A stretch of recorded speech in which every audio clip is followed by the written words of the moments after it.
The following recordings detail the activities of a government agency that officially does not exist.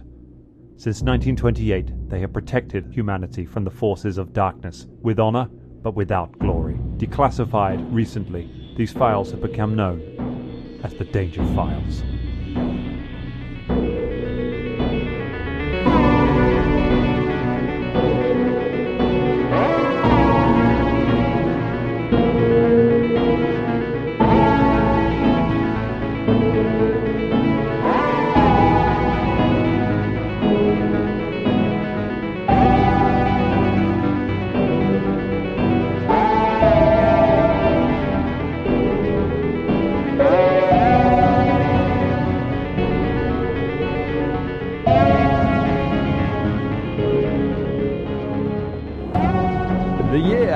Is 1998, and a strange van has pulled up to the remote Air Force base of Platt AFB. The only people who can suss out what is going on are Norman Tully, Flake Pifkin, and Pete Whiplash Yeager, who are starting to unravel the mysteries of what is going on their Air Force base. Hello everyone, welcome to episode 4 of the Danger Files. Whee! Love a good way. Episode 4 already. It's episode 4 already. We've been going for, we're nearly, if this runs to the traditional running length of a Patreon show, we're nearly halfway through the show already. Wow. And so far, very little has happened. As with any kind of mystery show. Hey, I got a lovely suntan. So that happened. You got a suntan. You failed to play a basic mission on Microsoft Flight Simulator 98. Oh yeah, we learned a lot about grits as well. We learned a lot about grits. We know so much about sync grits. Oh my god, Jerry, how you doing this week? I'm good. I'm looking forward to whatever comes next, to be honest. I always worry when you're doing a sort of a mystery story, because they, by their nature, they build quite slowly. And so you have these first few episodes where you're like, oh, I hope people are still going with it. I hope people are into it. And people have messaged, certainly the first episode has come out so far and have said that they're into it. So I'm really glad. Thank you for sticking with us. It's going to get even weirder as we go into it. I wanted to try and start looking up some mysteries and weird tales of the unexpected to talk about when we do these episodes as well, because I think that's quite a fun thing to do alongside it. Very much in keeping with our theme, the only one that I could find on short notice when I suddenly decided to do it, when we had a slight delay before we started recording today, was the rumoured death of the Ultimate Warrior, the pro wrestler from the 80s. That old famous mystery. Yes. That old famous mystery. It's become a slightly more solved mystery now because the Ultimate Warrior is actually dead. It's very much at a kind of conclusion now. But in the late 80s, the Ultimate Warrior left the WWF over contract disputes and money and merchandise and the fact he was insane and Vince McMahon's a crook and all sorts. And then in the 1990s, he came back. In 1992, he came back. However, he was slightly smaller, and his hair was blonde. And in the age before the internet was sort of really a big thing, that was enough for people to sort of say, different bloke. It's different. It's different guy. Wow, He can't have dyed his hair. Do you have the same face? Yeah, He has sort of face paint, but yeah, people were like, no. It started that the rumor was the Ultimate Warrior had died, and they had recast him with another big guy who had come in pretending to be him, and they were trying to fool everyone. The thing that I really like about this is that it seems that the origin of this rumor is something that we have briefly mentioned on the show before, which is Mean Gene Okerlund's Superstar rumor line, which was one of the things that existed in the 90s. You know, you would get rumor line, you get these phone lines you could phone to get more information about the shows that you were watching. So it's like, oh, I want some backstage gossip from the show, call 1-800 something something, and it would be it's a total scam. You know, it would be just a really long recorded message, press 1 if you want to hear this piece of news, and it's charging you $6 a minute. Yeah. To get this through. But these were the WCW version was run by Mean Gene Okerlund, who was a onstage character. He was one of the interviewers. He's the guy you'll see in all of these things interviewing Hulk Hogan. But he ran the phone line, and he got a massive cut of all of the money from it. And he was famous for just inventing bollocks rumors to get people to phone it. And so he was on a pay-per-view on some WCW shows, and he put out the rumor of like, I've just heard that a famous wrestler from the 1980s has died this week. Phone the line now to find out who it is. My God. And you'd phone it up, and it was something like, Steve Grizzly Michaels, who was a big wrestler in the Georgia territory, has died, aged 97. No one knows why. And that was like the payoff of it. But it was always some shit. Because he'd be like, oh, someone new has jumped ship from the WWF. And it would be like, it's Jen from accounting. It was always something bollocks. But of course, nobody really phoned the phone line to find out. And so it was just like, someone's died. Who is it? Well, the Ultimate Warrior's blonde now, so that must be who it is. Yeah. It was years of him having to be like, no, I really am still alive. Yeah. It's got a very Paul McCartney not wearing shoes vibe to it. Yeah. Paul must be dead because he's not wearing shoes in the Cover Abbey Road. So they propped up his corpse. I've never really quite understood that idea. It was a simpler Like, if time, he's wasn't dead, it? then why is he crossing the road? It doesn't make a lot of sense. Yeah. Pre-internet, it was a simple world. Yeah, I mean, you could see less on the on your old TV screen. So the definition wasn't good enough. So it could really be anybody, to be honest. Yeah. I guess it's something that can't really exist so much in the internet age, which is weird given there's a conspiracy about bloody everything now. But there's this idea of being like, oh yeah, this person died and they were replaced with a double. It seems to be just something that people would hit on and just be like, oh yeah, no, they're actually dead. There's a great rabbit hole you can go down of fake Wikipedia articles. I was doing a load of Wikipedia reading this week because I got onto a thing about what happens with like the Queen's Wikipedia entry, because it's edited within about sort of. I think I saw the beginning of this. It's brilliant, isn't it? It was like it's within less than 5 minutes of the announcement of her death. Her Wikipedia article has been updated to be in the past tense and to be amazing. One of the things is if a head of state dies, one of the first things that happens on Wikipedia is their profile picture is replaced. Because when someone's alive, their profile picture is a recent picture of them. But as soon as they've died, it's replaced with an iconic picture of them. So they like de-age by about 30 years as soon as they actually die, and it becomes like whatever the enduring image is of this person, which is why you don't have kind of like loads of really old pictures. I mean, obviously the Queen is likely, I think, the first Wikipedia monarch we've had. Yeah, it's interesting, isn't it, that obviously they de-age. And we've got enough pictures of the Queen, to be fair. I think she'll be around for a while yet. You can never have enough pictures of the Queen, James. How dare you? Yeah, I know, can't. You clearly We're a can't. nation in mourning, James. This is outrageous. It is a nation single mourning. coin is billions. I mean, I wonder, actually, to be fair, considering she's on every coin, is she the most? Has her image been reproduced more than anyone? It could be. It could be the case. How many coins are there out there? And banknotes. I believe this came up on No Such Thing as a Fish sometime. There was a question about it, I think, or it might have been QI. It's either the Queen. I think it might actually be Gandhi. I think is the most pictured person because he's on every currency. Indian banknote. Yeah. I think he's on every Indian banknote, and there's just physically more Indian currency. I think it might be that, but the Queen is certainly right up there in terms of like the most individual pictures of a person. Fascinating. Yeah, it's going to be odd, obviously changing all the money. Having a king. Yeah. And they have to face in the opposite direction, apparently. Oh, really? So that they can kiss, I think. Oh.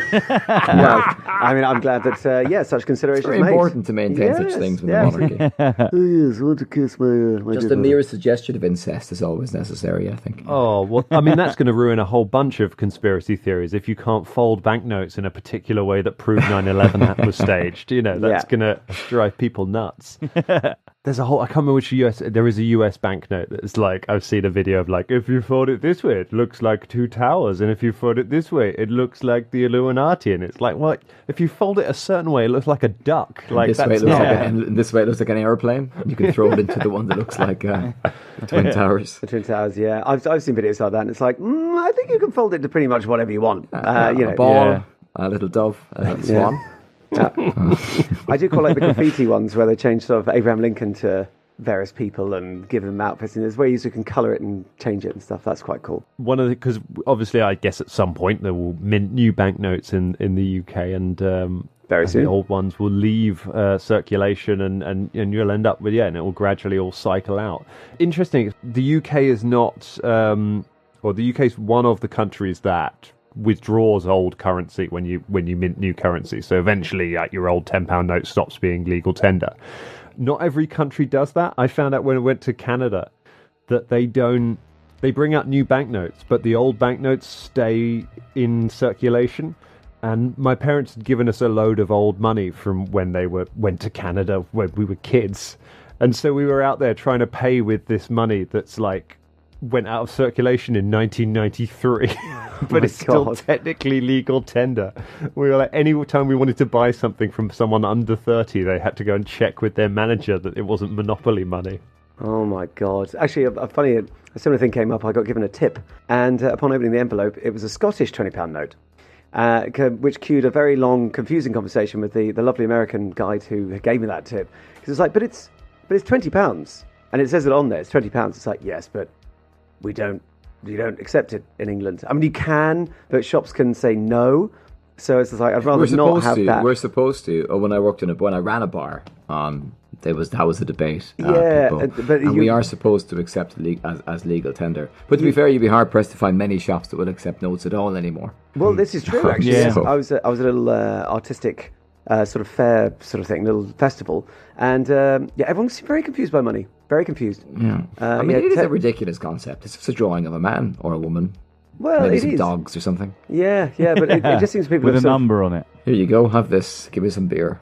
Yeah, well, that's okay. Trying to buy a couple of beers, and it was like it's £10, and literally offering a £10 note, and it's £10. It's like, yes, it's a £10 note. Yeah, twice it happened. Very confused.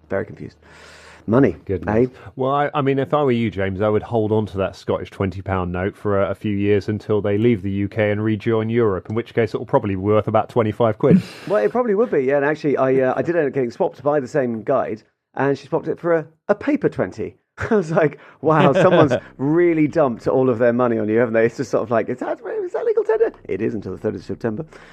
So, yeah, probably by the time this comes out, it won't be legal tender. So I was just like, wow. Thanks.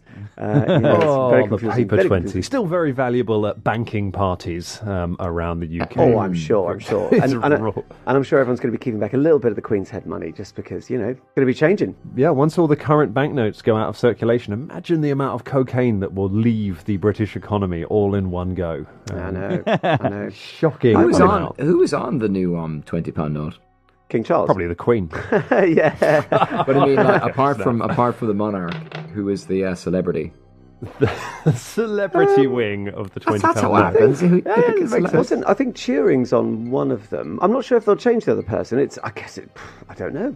I don't even think I would take a guess at, I'm going to say Emmeline Pankhurst. I bet I'm wrong. Because the 5 has Churchill on it, which has led to a nickname for the £5 note, which I think only I use, but I quite like it, so I'm going to say it on the podcast. It's a slippery Winston, is what it is. It's a £5 note. Winston. Yeah. Oh my God, that's a great name. Oh my goodness. It is, we're totally out there. It's the painter J.M.W. Turner. Of course. Turner. Yes. Good old Turner. The old Turner 20. Lovely landscapes. Turner 20. Turner 20. Well, let's turn a 20 over to an adventure. Oh, fucking hell, why am I so nice. Smooth. Segue. Oh, we're playing Delta Green. We're on Platt Air Force Base out in the remote wilderness in the middle of America, in Nebraska. You're near a small town and not a whole lot else. And since that van arrived, people have been acting a little strange around this base. everyone seems to be getting a bit on edge. Tully's had some strange hallucinations, but that absolutely could have been just from lying in the sun for 40 minutes. But yeah, some of your friends, LaCroix was acting like he was thinking his teeth were falling out, kept asking if he was okay. You saw, I was in Utrecht, you saw Utrecht, Joshua Utrecht was yelling at Geiger, the administration officer, yelling about the commander not taking him seriously, getting really annoyed about that. The major's been pretty antsy with all of you over things. Seber's being a coward, and Herrera really, really hates Jaeger. Herrera has been getting really annoyed, but Jaeger is an annoying man in certain circles. Like, there could be some legit beef there, but there definitely seems to be this palpable sense of tension on the base. So I think let's take ourselves away from the base for a moment. Let's get away from this tension and let's go back a little bit. We're going to go back in time to, I think, 2 years ago. Norman Tully. Ross. How long ago did Tully come to the Air Force Base? I think I said it was 2 years. 2 years sounds about right. I think it was 2 years. Yeah. Okay, so I want to do a little scene. I want to do a little scene with Norman and Janine, your dear wife, Janine Tully. Yeah. When you've just moved to the town of Marion, near Platt Air Force Base, about to take up the new assignment. What do you reckon their house is like in town when he's off duty, when he's off the base? Have they got where do they live? They live in it's a very small little residential area. It's like one of those typical middle America sort of, one floor. It's in England it would be a bungalow. One floor, no, there's no second story. It's mainly Janine. Janine has fixed most of the decorations and things. There's a lot of crocheting stuff around. There's crochet tablecloths and things like that, and curtains. Curtain lapel she things. Crocheted the curtains. Yeah, there's crochet everywhere. That's what she spends her time doing, crocheting. Amazing. All right, let's meet them on date night. They're going out for dinner on their first one of the first nights since they've moved there. Okay. So they've gone to, I wonder what the we looked up Marion on the map, and it's pretty much an auto repair yard. Yeah. I wouldn't even call it a one horse town. It's just like nothing. No horse town. No horse town. One dog town. Yeah. You're in the One Dog Diner, which is the only restaurant in town, sitting in one of those plastic tables with the kind of plasticky vinyl chairs. The menus are plastic, all very plastic. It's a very plastic kind of thing. Every time you sit down, it's it's got plastic everywhere. So you're sitting there. You have 1996, so you've probably just taken delivery of Microsoft Flight Simulator 96.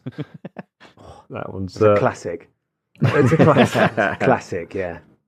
I've got a patch on 98. But... it hasn't got the pixelated burning people, but it's still pretty good.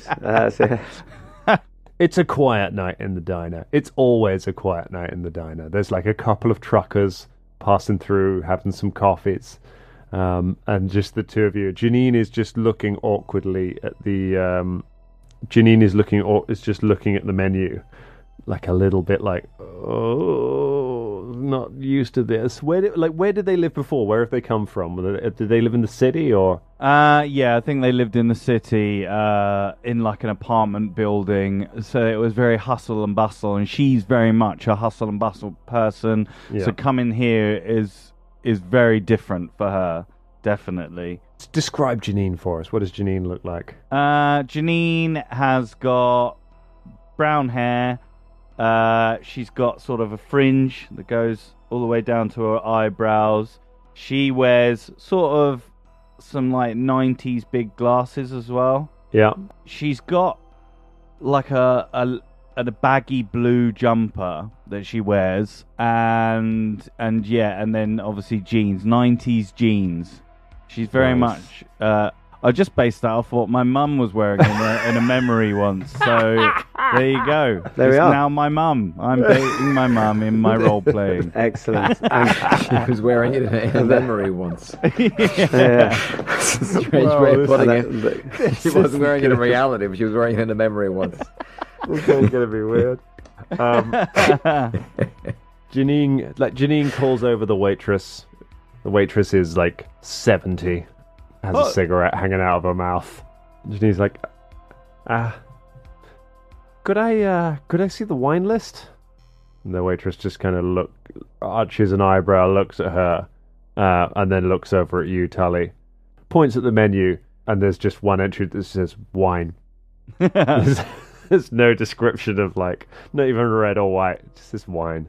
Tully is sort of just looking at his game manual of Flight Simulator 96, and so he's not really paying attention.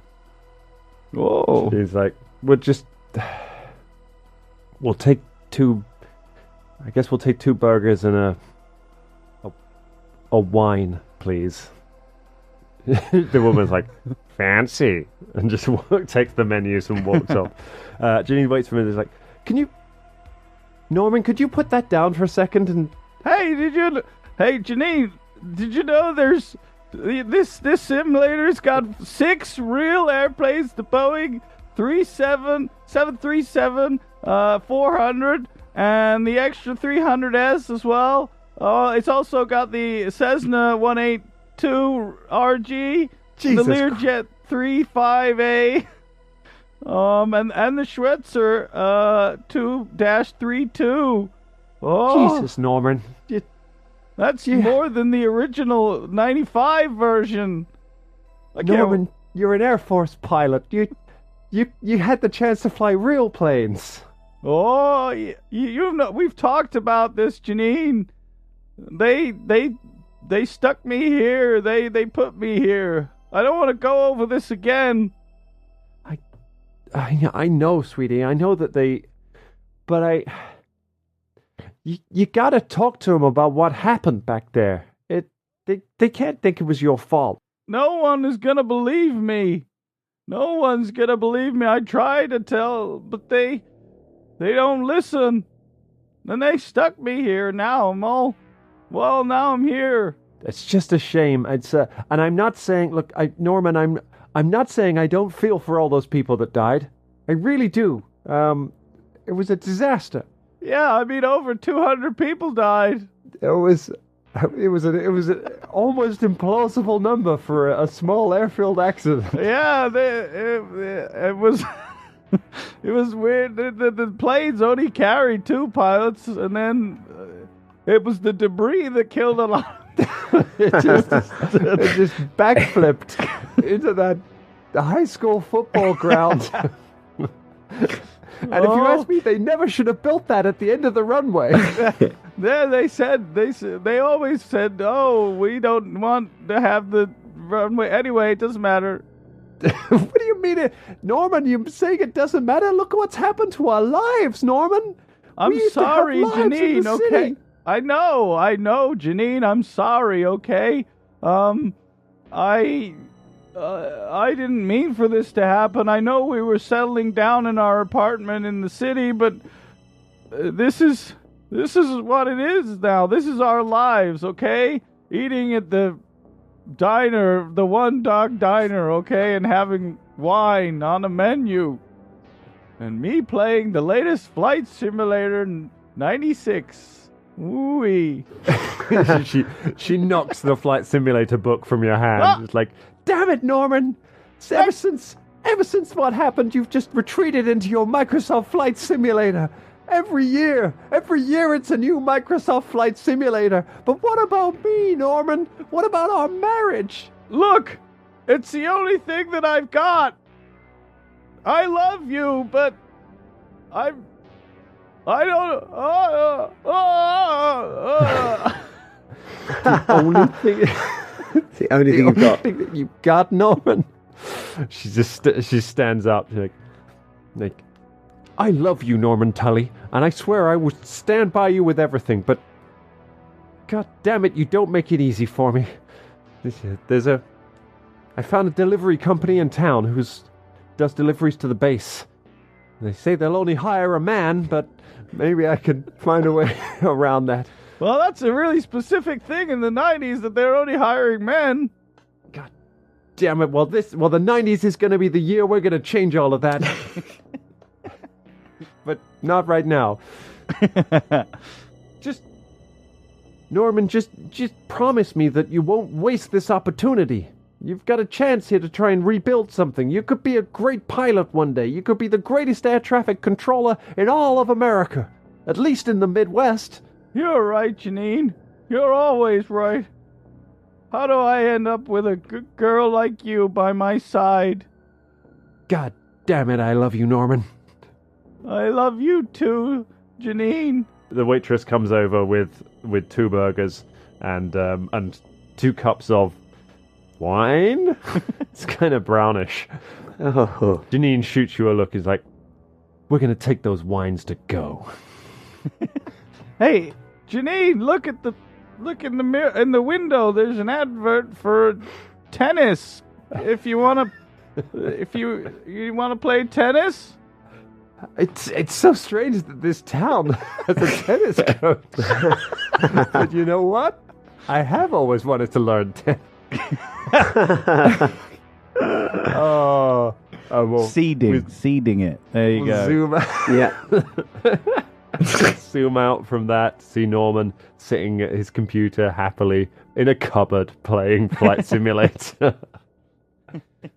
Let's stay with these. Let's go back a little further, shall we? Let's go back to the 1980s. Let's go back to early 1986 with Pete Whiplash Yeager and Pete's wife of the time, future Secretary of Defense, currently Nancy Yeager. I cannot believe this. I was literally had to re-listen to the episode to look up all the timelines before. So it's 1986, eh? 1986. So they, according to our opening, they divorce at some point in 1986. Oh, they do, don't they? Yeah. This is the tail end of their marriage. It's circling the drain. Although, as the timelines work out, you do have your dog at this point, or the dog is at least alive at this point. The dog would be a puppy, but yeah, well, he's 14 in 1997. So yeah, he's still what, 4? 3, 4? Yeah. So you have a dog. Does he have all 4 legs at this point? No. Okay, he's already lost a leg. So he's just got 3 legs now. Leper, yeah, no, he's leper. Yeah, he's got 3 legs. He's Leper always had Leper the 3-legged dog. How you recognize him? In the flashback. You should have both of his back legs missing, and he's on one of those little cart wheel things. things. Yeah. It's good. We don't want to start a rumor that someone recast Leper the dog. So. Oh, no, absolutely not. No. In 86, we haven't got the internet to back it up, so, you know. Tell us about what Pete is up to in 1986, Jerry. Where do Pete and Nancy live at this point in their lives? Well, this is after the Iran-Iraq War. I think it was 82 to 80. I think it's only just after it. So yeah. So they're back in America. I guess they're living on an Air Force base. Let's put them in Florida. Why not? Yeah. Let's say they're based near. Is it Cape Canaveral in Florida? Yeah, it is. Yeah. They're near there, so they're in a military base there. But just briefly in between. No, I'm wrong. 86. Yeah. Iran-Iraq War is still going. So they're based on an aircraft carrier somewhere in the Persian Gulf, and still going. They're on the USS Saratoga, obviously. Yes. And he's helping train Iraqi pilots to fight the Iranians in a secret operation that is secretly helping Saddam's forces. Really defeat the helping. Iranians in a thing that will go very well for American foreign policy. Oh, yeah. Take that, American history fans. Yes, so that's where they are. So they're on the Fantastic. USS Saratoga, but it's officially on training maneuvers in the Persian Gulf. So they're in a small cabin, I guess, Oh, nice. and Okay. his wife is there with him as well. His wife's there with him. So tell us what does Nancy look like? Nancy, I was thinking, is played by Sybil Shepherd. Oh, Sliding nice. era Sybil Shepherd. She tends to wear very 80s sort of trouser suits, big shoulder pads, and quite a dynasty look. Even though she's on the ship, she's one of the only. There's only the main officers in the ship, because I'm in charge of the flight corps on the ship.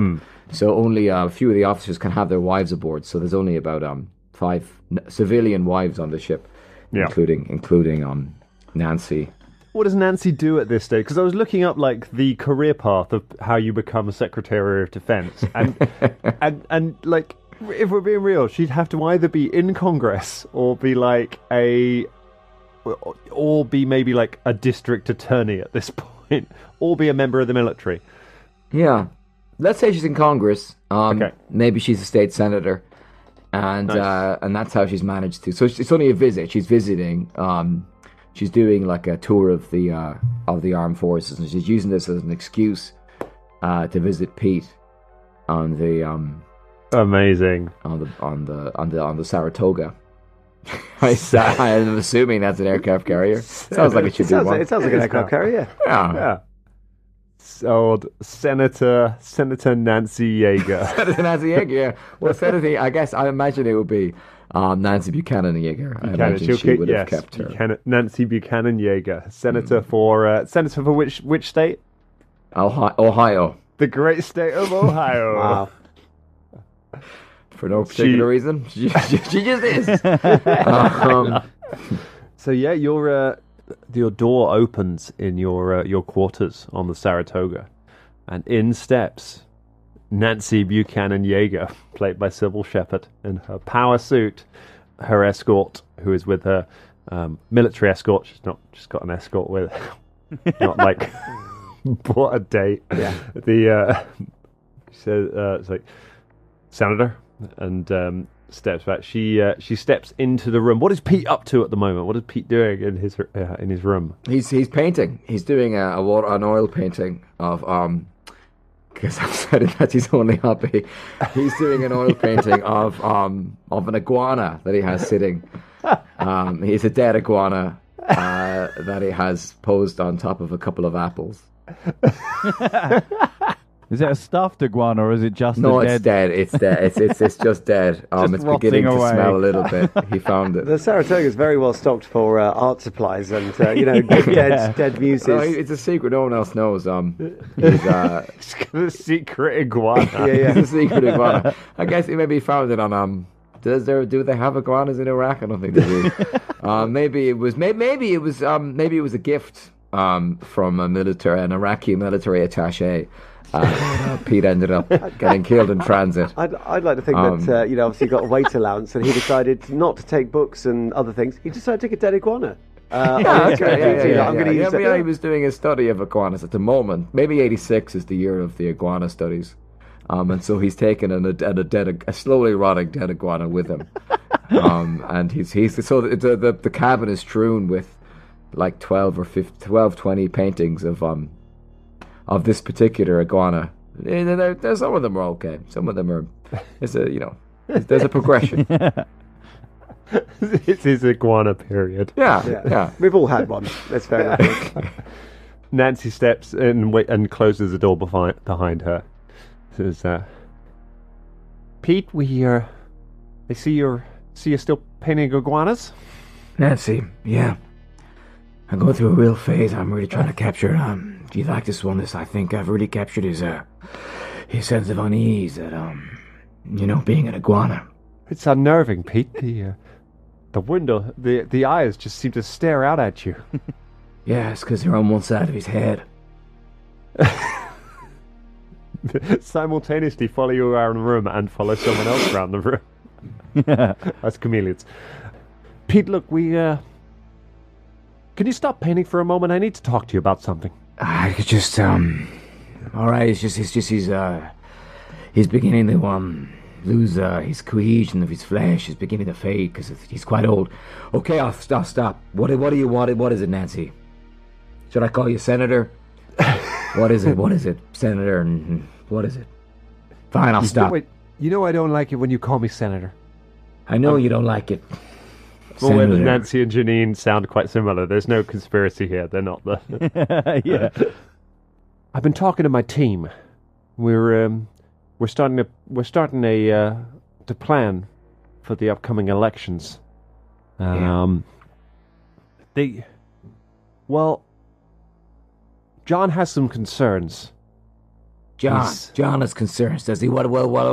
Okay. Don't talk. He's my campaign manager, Pete. You can't just disparage him like that. I think he's a man worthy of a lot of fucking disparagement. Fucking John, he's fucking suits. Yeah. Anyway, listen. Our numbers are not terrific for this stage in the campaign, and John is concerned that some of your behavior is maybe jeopardizing some of our numbers. My behavior? Well, what the fuck does John care about my mere painting iguanas? Look, I'm helping Saddam fight those fucking Iranians, okay? I mean, what the fuck does John care about it? John is concerned about your level of involvement out here. I know that it's part of the military, but you've been very outspoken. So what the fuck does John care? He's never fucking done a day's work in his life. John is an expert, a politically savvy expert, all right? John won me my first term. What are you saying to me, Nancy? What the fuck are you coming in here saying this to me, Nancy? I'm risking my goddamn fucking life for Saddam Hussein, and you're coming in here telling me I can't do that. Is that what you're saying to me, Nancy? Pete, I'm not saying you can't risk your life for Saddam Hussein. What does John want me to do, Nancy? What does John want me to fucking do? Will you stop making this about John? You're making this about fucking... Look at Leper. Look at that. He's sad. You made Leper sad. It's all right, boy. Leper's always sad. Leper always looks sad. That's the whole point of that stupid dog. That dog always looks sad. Look at it. Look at his face. Don't you listen to that Leper. Leper, she doesn't give a fuck that you got 3 legs. I care, Leper. I fucking care. Okay, what do you want to say to Leper? You want to apologize to Leper, Nancy? I don't think... You want to fucking apologize to Leper? You insulted Leper. This. You always do this. Every time we're having a conversation, you bring Leper into maybe this. You could have told Leper you were going to have an argument with me before you get started this fucking argument in front of fucking Leper. God damn it, Pete. What does John want me to do? What does John want me to fucking do, Nancy? This is my fucking job, okay? I'm helping Saddam Hussein. Does he not like Saddam? He's one of these anti-Saddam Hussein types.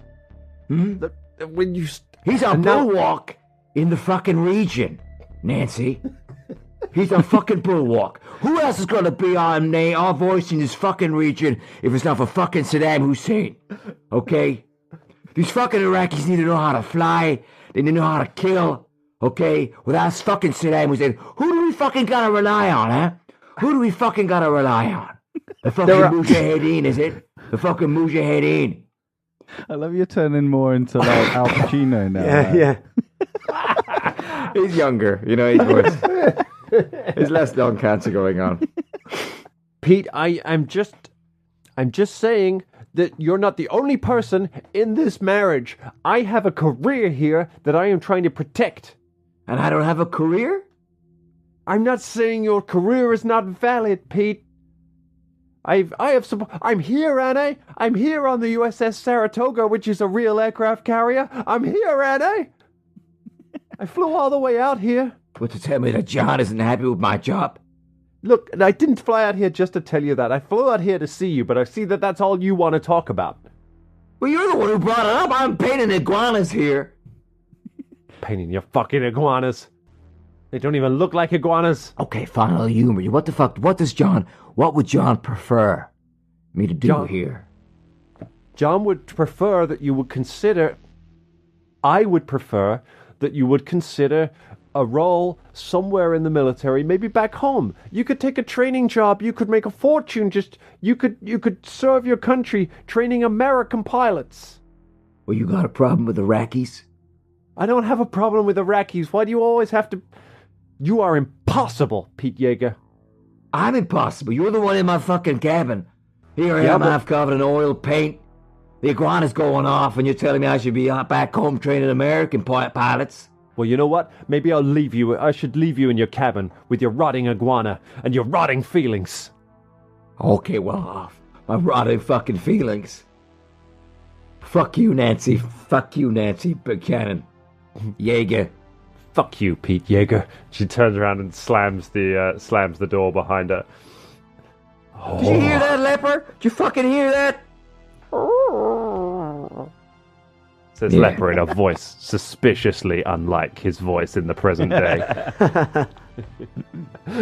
we pan from that back to Pete driving the truck back from the guard duty. Which means I think we've got one final scene left to do. One final little scene with some bonds, and that is Flake Pifkin. Flake Pifkin has a bond with a picture of his dead mother. I do, who he talks to. So, this is going to be 1992? So 92. Flake has just... 92. Let's go 92. Let's go... Flake has just dropped out of... which branch of the military has Flake just flaked out of this time? But Flake's probably... let's say the Marine Corps. He just left the Marine Corps. Flake has just left the Marine Corps. Yeah. And what does Flake look like in 92? Has he got a different style to later on in the decade? He looks similar. His hair's more boofy. He's got that sort of like 80s action hero sort of boof going on. Long sort of mullet, still keeping that going. He's still got his eye patch, but he just looks a little less grizzled. But yeah. Amazing. We see a bar somewhere in America. We see just thunder, lightning cracking across the sky, rain driving down. You hear the sound of a fight within the bar and some people coming staggering out, holding their faces. And then 4 security guards come out pulling a giant of a man. This enormous guy stands a full head taller than all of them with a bouffant of hair at the top and shove him out the bar. And they just go, "And you stay out of here, soldier. Thank you for your service." And they slam the door shut. Goddamn. Leaving Pete out in the rain, having left the Marine Corps with no prospects, standing out there, wondering what to do next. Has he had a bit of a drink? You reckon he's... Yeah, I think he's sort of a Budweiser kind of guy. He's had a few buds got on his head. Probably started playing some pool and, caused an argument that way. Still got half a pool cue in his hand. Yeah. Looking at the... He looks down. Goddamn the driving rain. Shitty bar anyway. Looks into a puddle. Looks at his own reflection. His big hair seems to shimmer in the raindrops and change to the image of a woman. What does the woman look like? She looks small and quite doughy. So she's quite sort of pudgy, sort of little face.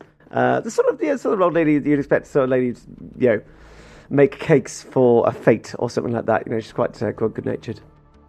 And she's also got boofy hair, and she's also wearing a headband, which Flake is also sporting because the 80s. Like in a. Headbands were nice. I can't help but picture the Queen. Maybe it's the timing. Maybe it's Queen. It could be anyone really, but yeah. She's played by Queen Elizabeth in a headband. Yeah. The image seems to look back at you and says, "Pete, what are you doing?" "I'm trying my best, Ma.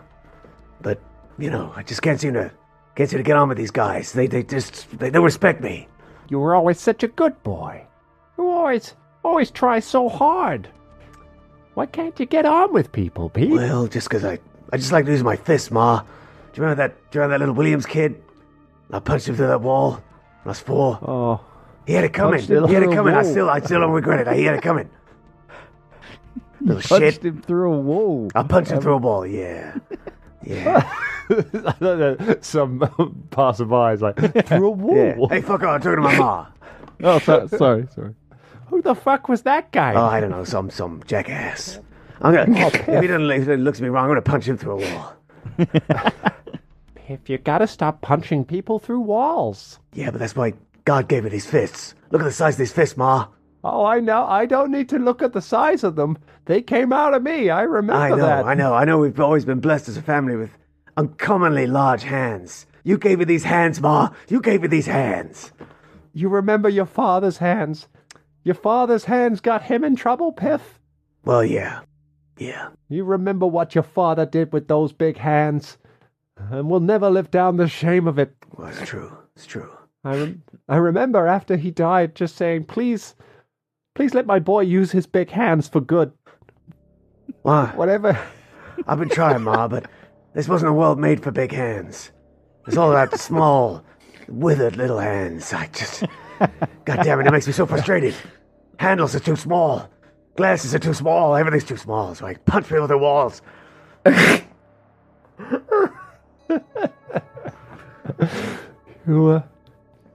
What are you gonna do now, boy? I'm gonna join the military. Again. You've said that 3 times. Yeah, I know, already. Ma, I know, but like they just won't respect I thought the military was the place for big hands, but no. Tiny guns. Tiny sticks. Because sticks are important in the military, it turns out. You've already been through the Army, you've been through the Navy, you've been through the Coast Guard, which actually technically is not a part of the military at this point. 9/11 hasn't happened, but... Yeah, I still it's... I still managed to inflict some casualties, though, so, you know.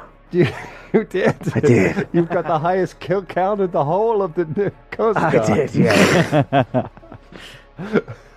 No, Ma, there's only one place. I've been thinking. He looks up to the sky as the rain sort of patters on his face. I need to get up there, Ma.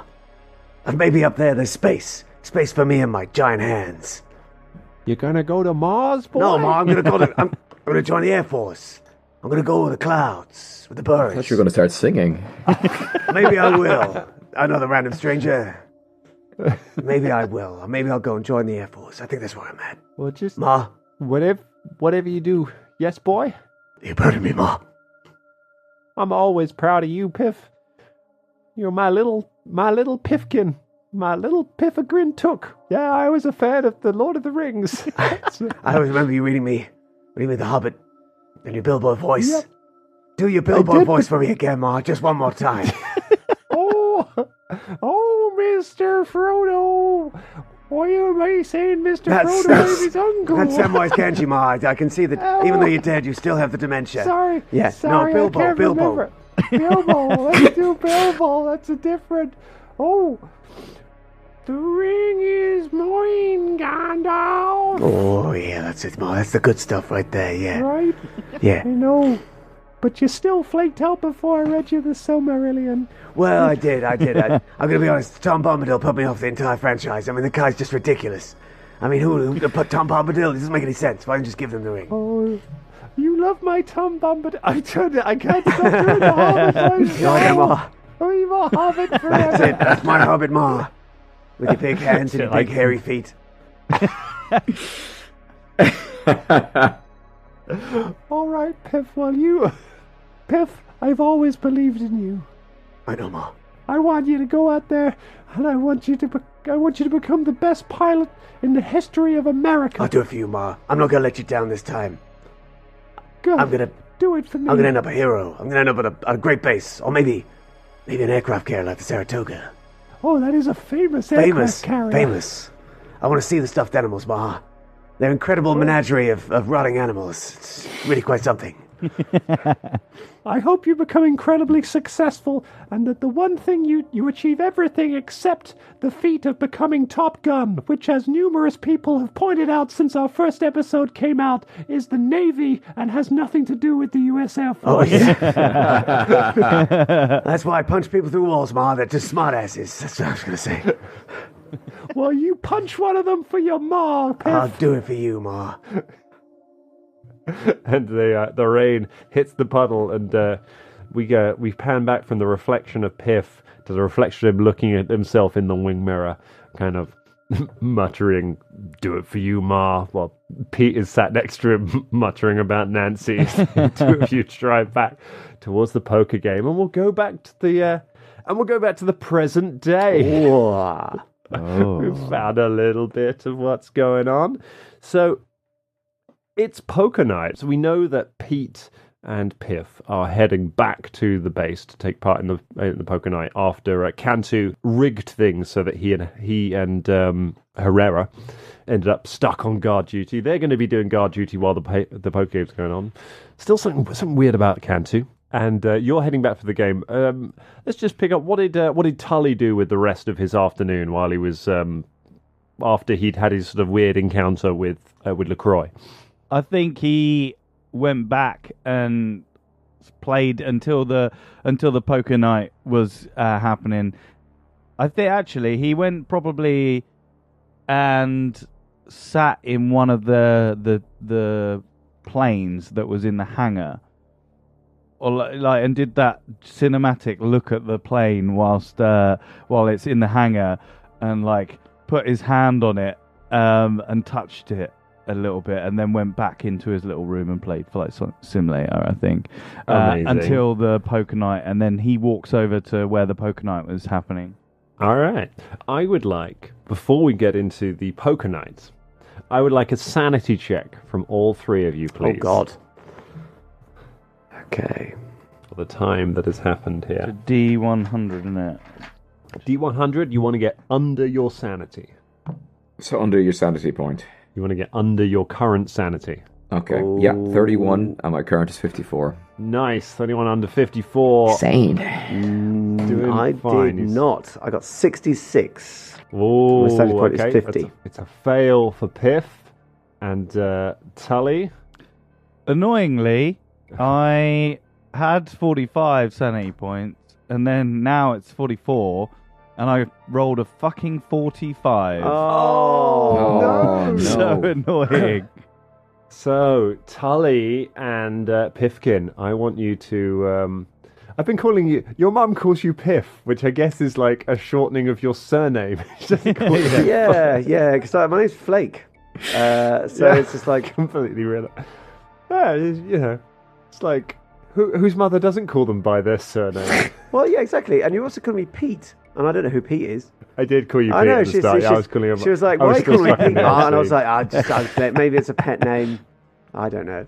It was the dementia. Yeah. Well, it was a big hands. But it's fine, as we've learned, the sanity is failing on both of you. So, Tully and Flake, you both lose 1 sanity point. Ooh. And I would like a luck roll from both of you. That is just a D100 roll. Tell me if you get under 50. Oh. No, I got 62. I did. I got 9. You got 9. Okay. Who's driving the truck? Is it Pete or Piff? I already know Pete what's going to happen. Keep doing it. Pete or Flake? Pete or Flake? Pete or Piff? Pete I guess Pete is. I mean, that's sort of his job on the he race, does like driving stuff. He likes driving the trucks. Okay. While you were driving, this flashback we've just had, Flake literally plays out in the wing mirror of the truck.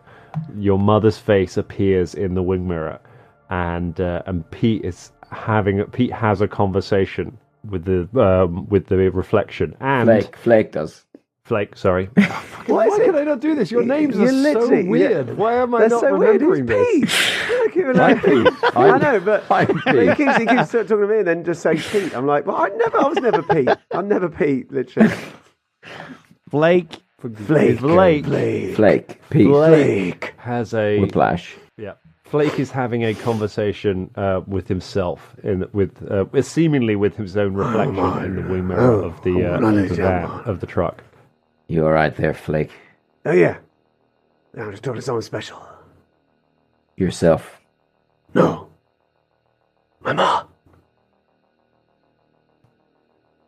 Fucking psycho. Yeah, I'm gonna punch you through a wall now, ma. Yeah, I'm gonna punch him good. Yeah, that's right. Yeah, I got his number. Call me a fucking psycho. I'll punch him. He mutters to himself. So you make your way back to the. You arrive back at the NCO office around the same time that Tully is wandering over. Tully, you don't experience any kind of hallucinations, but you have this real sense, because you failed 2 of these now. So you've got a real sense of unease. There's just something just doesn't feel right. You feel edgy. You feel like just something's going to happen. You know, when you have that sense of just like something's not right here. And so you're really starting to feel it at the moment when you head back to the NCO club.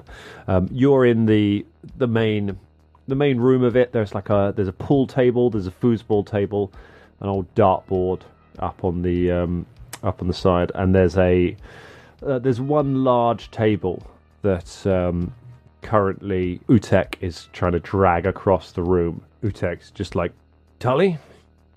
Hey, Utek. You mind helping me with this table? I didn't do my warm up today, so I didn't really physical. I need my inhaler. If hold on. Okay. It's a fucking table, Tully. That's all I need. I just need a hand pulling a table. All right, I'll give you a hand. When someone doesn't really do really much when they help with tables, like moving things, he's kind of doing that. He's really struggling with the table. This is heavy. Ooh. Are you even lifting? Yeah, yeah, of course I am. It's funny because he's got strong hands and strong legs, so he's just finally a rest. He's like, I tell you what, if the fucking major were here, you know he wouldn't help out. I tell you, I can't wait for that fuck to come over here today. I'm gonna take him for every coin he's got. Hey, Utek, you can't talk like that. That's the major. A major pain in my ass, more like. That was a good one, Utek. Yeah, you're all right, Tully. Yeah, I'm all right. He takes a couple of beers out of a crate at the side and cracks them open, hands one to you.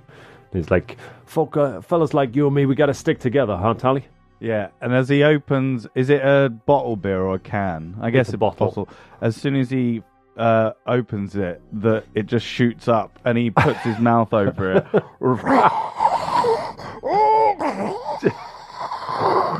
At which point, there's the sound of an engine pulling up, and Pete and Flake, I'm gonna get it, come in to find Tully with his mouth over a bottle of beer.